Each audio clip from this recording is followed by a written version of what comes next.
नमस्कार आप सबको और आभार भी कि point blank by Ajit Bharti 32 episode और 4 महीनों में 1 लाख सब्सक्राइबर तक पहुंच चुका है। साथ ही लगभग 50% एवरेज व्यूइंग टाइम के साथ आप इससे चिपके भी रहे। ऐसे ही चिपके रहिए, हम इसे और भी अच्छा बनाएंगे।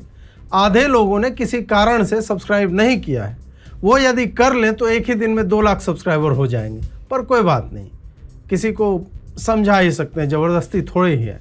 भाजपा के अभेद्य दुर्ग राष्ट्रीय अध्यक्ष की पावन धरा, जहां भाजपा लंबे समय से केवल जीत ही रही थी, वहां नितिन जी के सहायक मैंने चुनाव लड़वाया है और मैंने नितिन भैया को ही चुनाव लड़ करके उनको आज राष्ट्रीय अध्यक्ष बने हैं हम लोग के, और काम करते हुए मैंने उनको आगे बढ़ाया है। भाजपा ने यह साबित करने के लिए खड़ा किया कि जीवन में कभी ये कहने का दुस्साहस नहीं कर पाएंगे कि हम लोग कुत्ता बिल्ली को भी खड़ा करेंगे तो चुनाव जीते। अपने ब्रांड की राजनीति को परफेक्ट, अजित, अनन्य और अभेद्य मानने को बड़बोलापन कहते हैं, और वह हमें बनारस 2024 के जीत के मार्जिन में दिखा था। आज प्रशांत किशोर ने वहां जीत पा ली है। आप यह कह देंगे कि ये तो साला होना ही था, क्योंकि सवर्णों के पेट पर लात मारते हुए यह आशा रखना कि वो जय मोदी तय मोदी कहता हुआ ब्लैकमेल होकर पार्टी को वोट दे ही देगा, वो अब होता नहीं। पर मैं कहूँगा कि भाजपा ने जानबूझकर यह हार स्वीकारी है। अब विपक्ष यह समझ लेगा कि भाजपा का कोर वोटर तो यूजीसी, नीट और रिजर्वेशन हटाओ आंदोलन के कारण उससे छिटक चुका है, और वो तैयारी छोड़ देगा, गार्ड डाउन कर लेगा, और भाजपा चुपके से ईडब्ल्यूएस के बच्चों को फीस माफ़ी, फॉर्म के कम दाम जैसे झुंझुना पकड़ाकर 2027 और 29 जीत जाएगी। 56D चेस चल रहा है ब्रो। कुछ विद्वान बता रहे हैं कि उपचुनाव से कुछ नहीं होता है। 2018 में गोरखपुर चुनाव हार गई थी भाजपा, फिर 2018 के अंत में छत्तीसगढ़, मध्य प्रदेश और राजस्थान हारी, लेकिन लोकसभा में धमाकेदार वापसी। विद्वानों के साथ एक समस्या होती है कि वो सेलेक्टिव अमनेशिया से ग्रस्त होते हैं। वो पुलवामा और एयर स्ट्राइक्स का सेंटिमेंट भूल जाते हैं। एक महत्वपूर्ण बात यह भी विद्वान लोग भूल जाते हैं कि 2019 और 2026 की फरवरी में बहुत अंतर है। यूजीसी, नीट, सीबीएसई की कड़ाही में तुष्टीकरण के काले हो चुके तेल में सवर्णों को भाजपा द्वारा उलट पलट कर तल कर पकौड़े बनाने के बाद यदि किसी भी पॉलिटिकल एनालिस्ट को 2018 का गोरखपुर याद आता है तो उसको अपने नाम के आगे चूतिया लिखवा लेना चाहिए, ताकि लोगों को भ्रम ना हो कि आप हैं। अयोध्या 2024 से अयोध्या 2026 तक में केवल राम मंदिर नहीं बदला है, वहां चंदा चोरी भी हुई। खैर, मुझे यह जानना है कि ये दोनों भाई जो भाजपा के लिए गीत गाकर लड्डू बना रहे थे, इनके लड्डू पीके की टीम ले गई या नहीं। वहीं तेजस्वी इन सारी भाग दौड़ और चुनावी रण क्षेत्र से दूर कोट पैंट पहनकर, जूता पहनकर विदेशों में भ्रमण कर रहे हैं, और ऐसे लग रहा है कि पहली बार ही पहना है। ये बात और है कि कपड़ा तो आप पहन लोगे, लेकिन पहनना कभी आएगा नहीं। एक कॉलर अभी नींद में है, दूसरा मॉर्निंग वॉक पे निकल गया, और तोंद कह रहा है कि हम यहीं रहेंगे। पत्नी के जन्मदिन के लिए तेजस्वी जी पार्टी का स्थापना दिवस 2 दिन पहले मनवा लिए, क्योंकि पार्टी ने उनको दिया क्या। ऐसी दुर्गति कर दी है कि अब वो बिहार की राजनीति में है या नहीं, दोनों ही स्थिति में कोई अंतर नहीं पड़ता। लेकिन उनको क्रूशियल मौकों पर विदेश जाना भी चाहिए।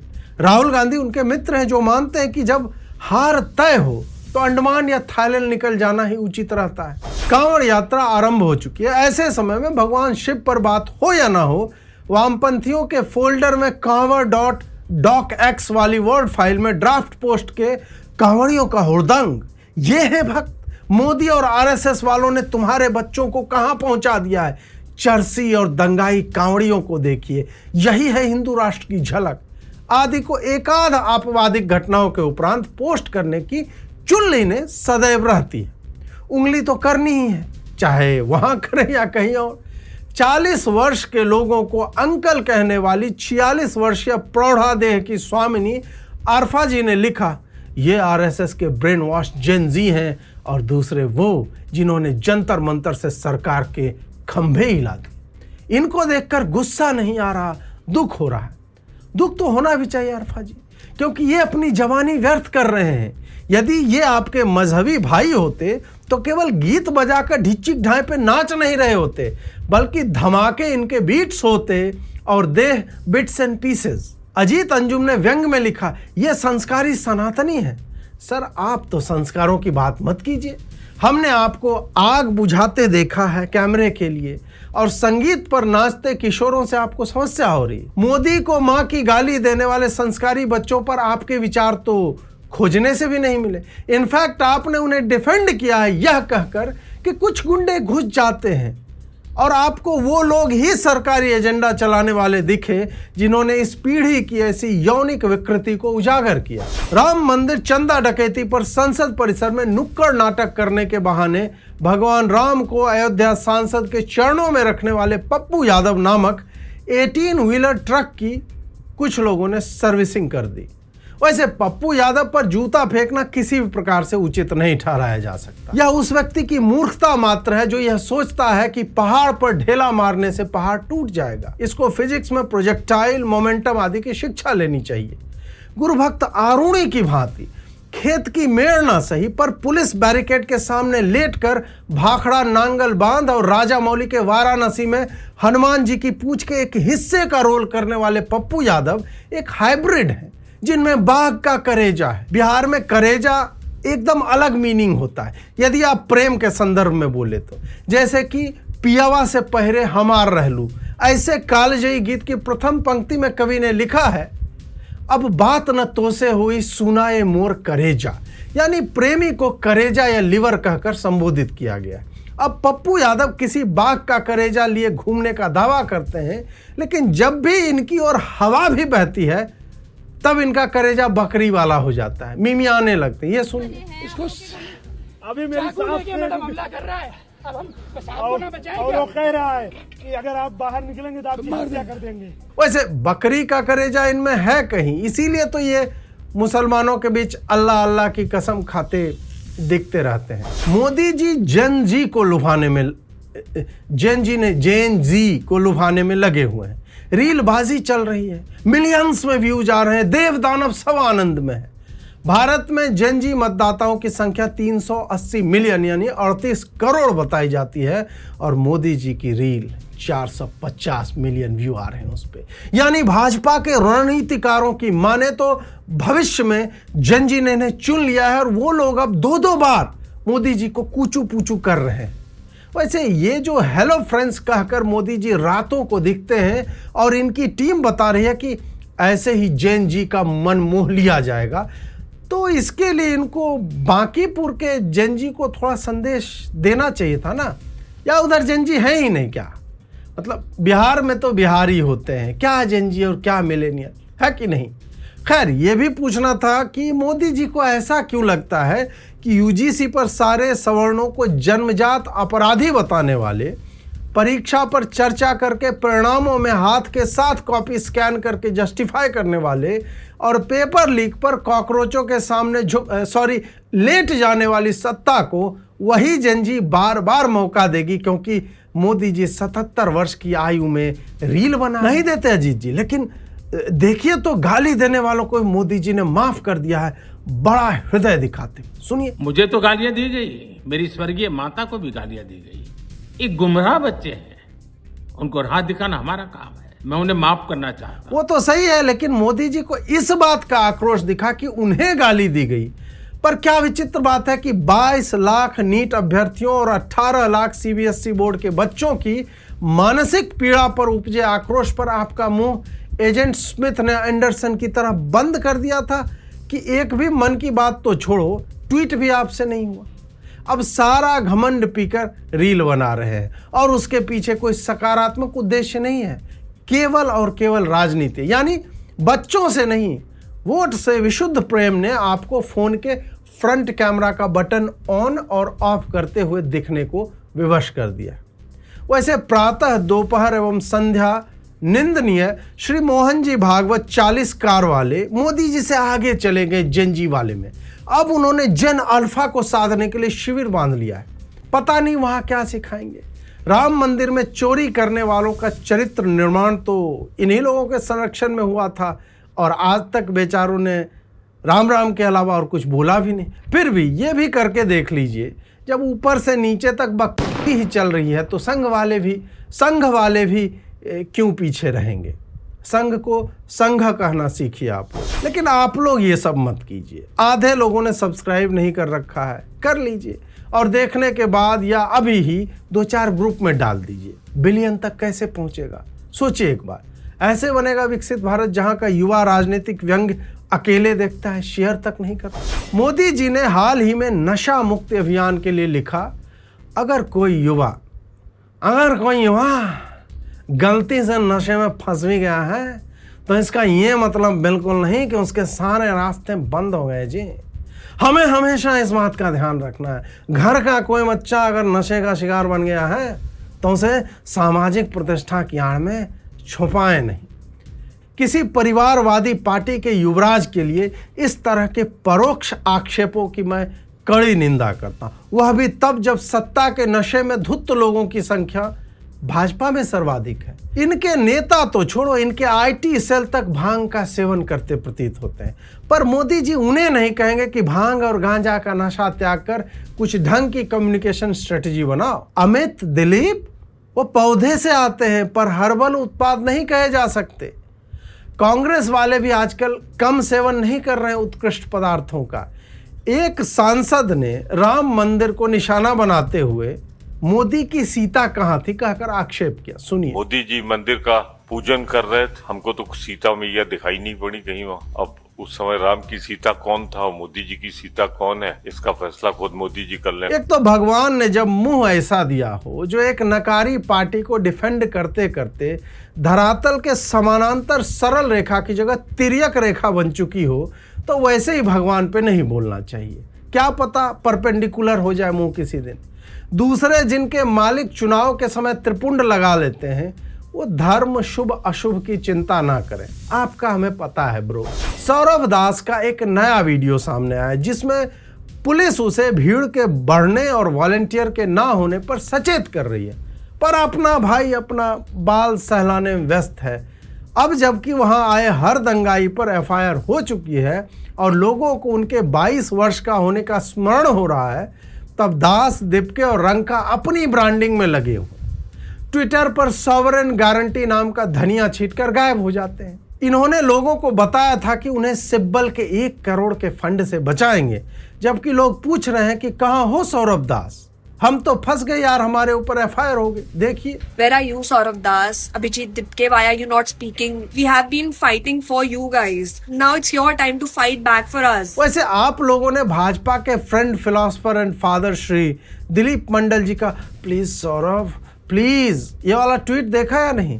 अगर सौरभ दास पास में होता तो मंडल उनके चरणों की धूल अपनी मांग में भरकर करवा चौथ का व्रत छलनी से दीपके को देखकर तोड़ रहा होता।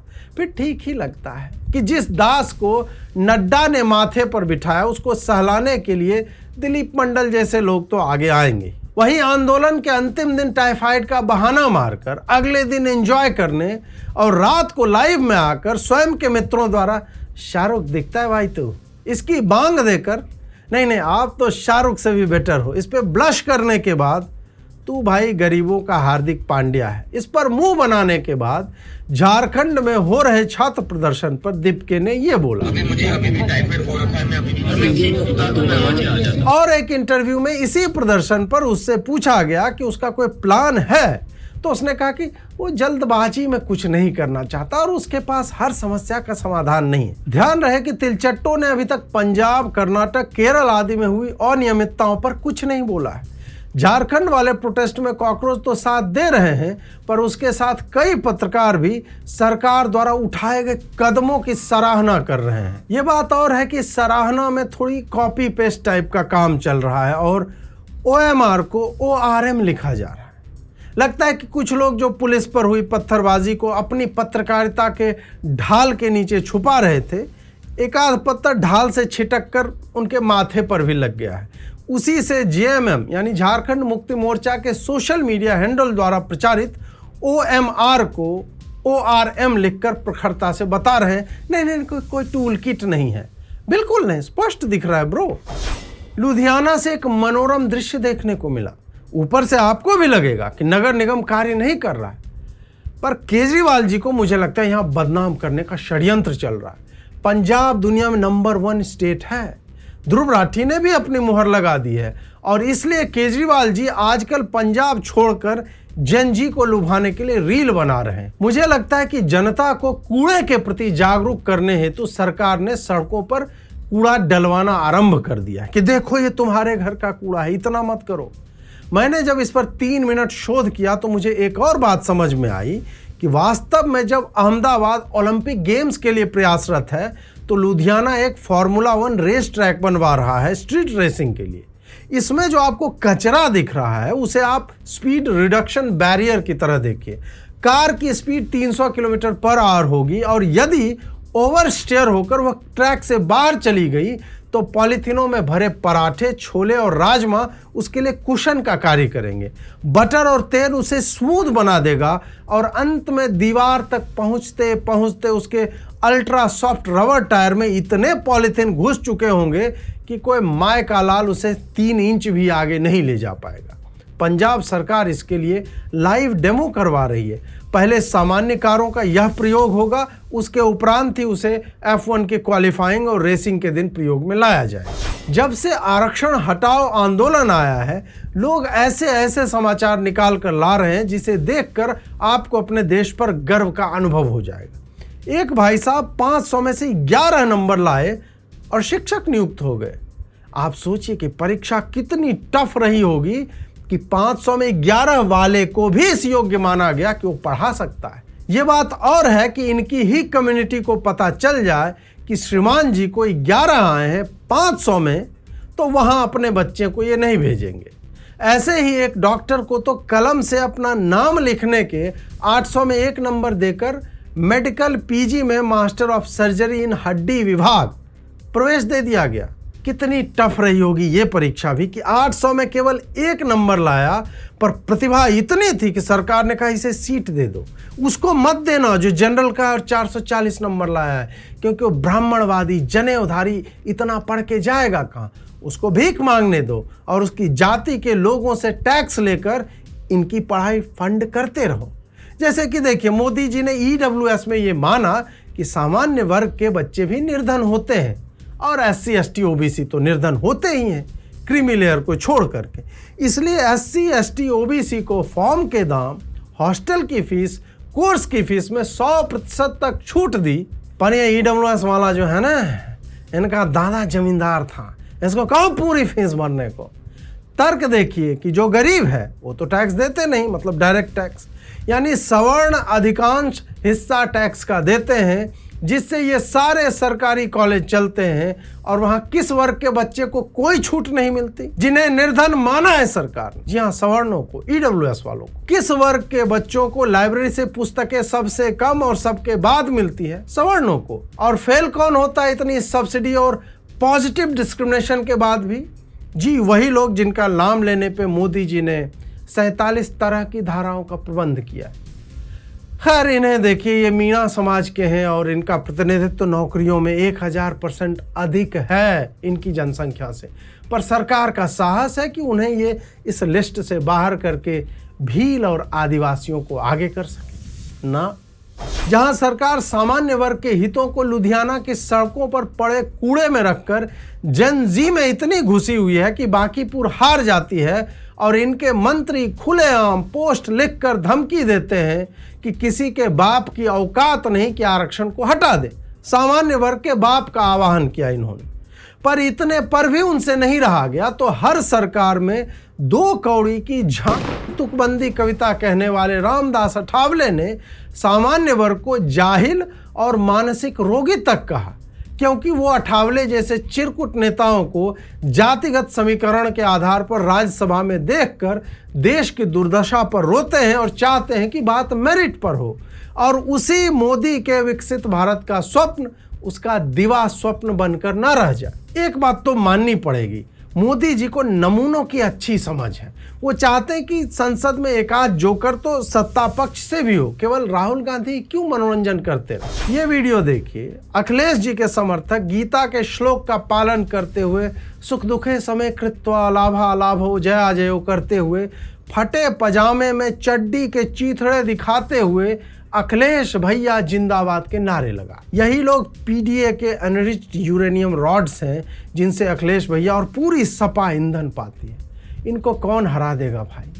चड्डी के चीथड़े उड़ गए हैं पर भाई ने भैया का नाम नहीं त्यागा। ऐसा ही एक भाई डिम्पल जी का टैटू छाती पे बनवाने भैया के सामने चला गया। एक बार मिलवा दीजिए ना प्लीज। आपको लगेगा कि इससे बड़ी भक्ति और क्या होगी। इसको टॉप करता है एक और टाइप, और वो है भाजपा का वो समर्थक जो आज भी धरातल की हलचल की जगह भाजपा के दोनों जांघों के बीच झूलता हुआ सुख पा रहा है। 30 वर्ष का किला ढह गया, लेकिन भाई लोग बताने में लगे हुए हैं कि भाजपा छोटे चुनाव पे ध्यान नहीं देती। गुजरात निकाय चुनावों को यूजीसी पर रेफरेंडम मानने वाले चिरकुट बांकीपुर को हल्दी की खेती में व्यस्त थे। भाजपा के वोटर तो देने नहीं गए होंगे, या भाजपा ये सब छोटे उपचुनाव में रुचि कहाँ लेती है। इस टाइप के पोस्ट से बहला रहे। ऐसे लड़त समर्थक भगवान किसी पार्टी को ना दे। यहाँ धरातल पर मैया पड़ी है और इनका ध्यान हवा में है। नितिन नवीन 15 दिन में 3 बार पटना गए रहे। कई बड़े नेता प्रचार करने गए और फिर भी पीके जीत गया। तुम लोग तौलते रहो और बताते रहो कि क्यों भाजपा का कोर वोटर इंटैक्ट है और मोदी जी की जय जयकार कर रहा है। कंचो इनसे निकम्मा और चाटुकार और चू तो है ही समर्थक मैंने देखा ही नहीं है। राहुल गांधी वाले भी बीच बीच में हाथ खड़े कर देते हैं, पर ये वाला खरा कोयला है साला, जलकर राख हो जाएगा, पर उससे उठता धुआं भी मोदी जी के नाम का होगा। मध्य प्रदेश में मोहन यादव जी ने एक नई योजना चालू की है, बोरे में गेहूं उगाओ योजना। चूंकि भूमि तो सब रियल एस्टेट वाली कंपनियां या आईएएस लोगों के पास चली गई है, तो बोरे में गेहूं को रखकर सड़ाने का कोई मतलब नहीं था। सरकार ने मुख्यमंत्री कृषक व्हीट ग्रास प्रोटीन योजना के अंतर्गत वर्टिकल फार्मिंग का आरंभ किया, जिसमें एक्वापॉनिक्स तकनीक के माध्यम से व्हीट ग्रास बनाकर प्रदेश के जिम्स में भेजा जाएगा, ताकि प्रदेश का युवा कुछ करे न करे लाठी भांजना अवश्य ही सीख जाए। वैसे मैं अनुरोध करूंगा कि मैहर के आंगनबाड़ी केंद्र में भी कुछ गेहूं आदि भिजवाया जाए, ताकि बच्चे पूड़ी और नमक की जगह व्हीट ग्रास जूस ही पी सकें। मध्य प्रदेश से ही वहां के पुलिस का एक क्रिएटिव कार्य भी सामने आया, जिसमें उन्होंने चोरों को जेल में जाने से पहले ही स्किल इंडिया के माध्यम से एक कौशल सिखा दिया। बिना मार खाए लंगड़ाने की एक्टिंग करना और कच्चा प्लास्टर बांधकर शहर में लज्जित होने का नाटक करते हुए घूमना। इस दुष्ट व्यक्ति को देखिए कि सरकार का पैसा बचा रहे पुलिसकर्मी का वीडियो बना लिया कि उसने 20,000 का घूस लिया है, और ये देखो प्लास्टर खोलकर फेंक रहा है। मुझे कोई यह बताए कि क्या कोई भी एक्टिंग स्कूल 20,000 रुपये में 2 लोगों को एक दिन में इतनी एक्टिंग सिखा देगा? बताइए आप।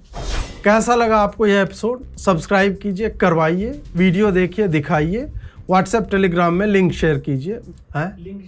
लिंक बोला यार। अच्छा फिर से कर लिंक शेयर। अरे यार, कैसा लगा आपको यह एपिसोड? सब्सक्राइब कीजिए, करवाइए, वीडियो देखिए, दिखाइए, व्हाट्सएप टेलीग्राम में लिंक शेयर कीजिए, कुछ और मत कर दीजिएगा। मिलते हैं अगले एपिसोड में। नमस्कार।